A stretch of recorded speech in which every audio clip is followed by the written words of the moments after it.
Ahmedabad flight క్రాష్లో Arjun భాయ్ కథ అందరినీ కలిచివేస్తుంది. లండన్లో నివాసం ఉంటున్న ఆయన భార్య వారం క్రితమే మరణించింది.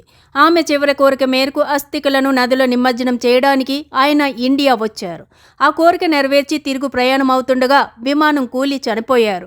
దీంతో 8, 4 ఏళ్ల 2 పిల్లలు అనాథలయ్యారు. వారం వ్యవధిలోనే తల్లిదండ్రుల్ని కోల్పోయిన పసిపిల్లల పరిస్థితి అందరినీ కంటతడి పెట్టిస్తుంది.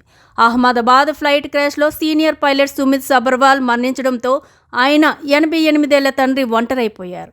లండన్కు బయలుదేరే ముందే తనకు సుమిత్ కాల్ చేశాడని ఆయన చెప్పారు. 3 రోజుల ముందే తన కోసం ఉద్యోగం మానేస్తానని, తనను జాగ్రత్తగా చూసుకుంటానని చెప్పాడని కన్నీరు మున్నీరయ్యారు.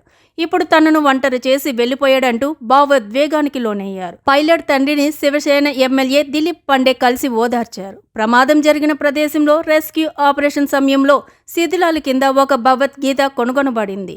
విమానంలో ఉన్న ప్రతి వస్తువు కాలిపోయినప్పటికీ అగ్నికి దహనం కాకుండా ఒక్క భగవద్గీత పుస్తకం మాత్రమే అక్కడ ఉంది. అది చూసి అందరూ ఆశ్చర్యపోతున్నారు.